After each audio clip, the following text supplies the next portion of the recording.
भैया भैया हाँ सेवा काय तो दोनच करून होतं का कैसे करबो कैसे करबो का। अब दोनों जन जाओ। माता ला भाव से मतलब है, संख्या से नहीं।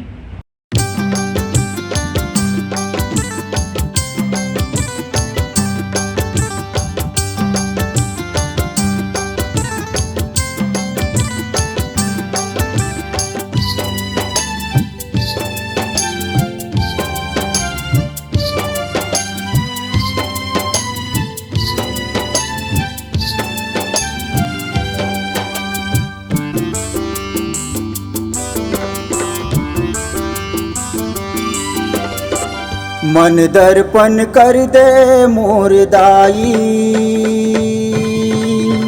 मन दर्पण कर दे मोर दाई, मन दर्पण कर दे मोर दाई, मन दर्पण कर दे मोर दाई। तोर मोहनी सुरतिया हो, तोर मोहनी सुरतिया देखो छिन छिन मावो दाई। मन दर्पण कर दे मोर दाई, मन दर्पण कर दे मोर दाई, मन दर्पण कर दे मोर दाई, मन दर्पण कर दे मोर दाई।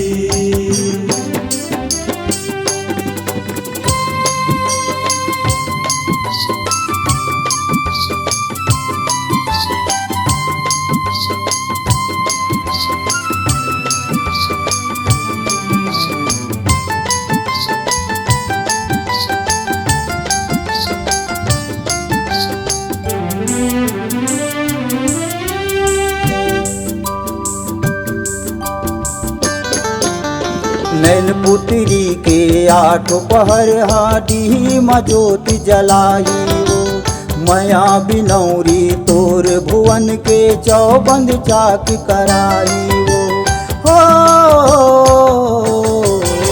नैन पुत्री के आठ पहर हाडी मजोत जलाई हो, मया बिनौरी तोर भुवन के चौबंद चाक कराई। पर दी पहरिया हो,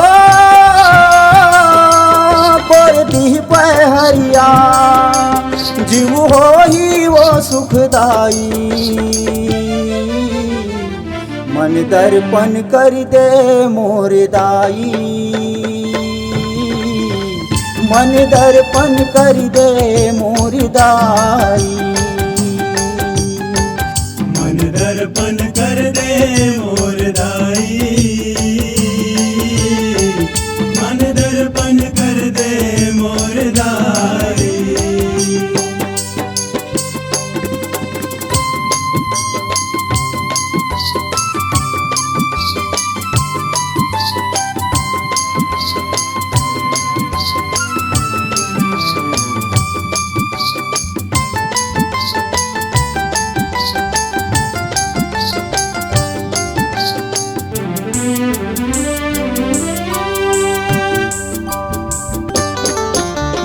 काया माया के जल देवती ले फूल कमल बिछाए, अगम जानी तोर अचरा छाम माँ सबके मन हरियाए हो।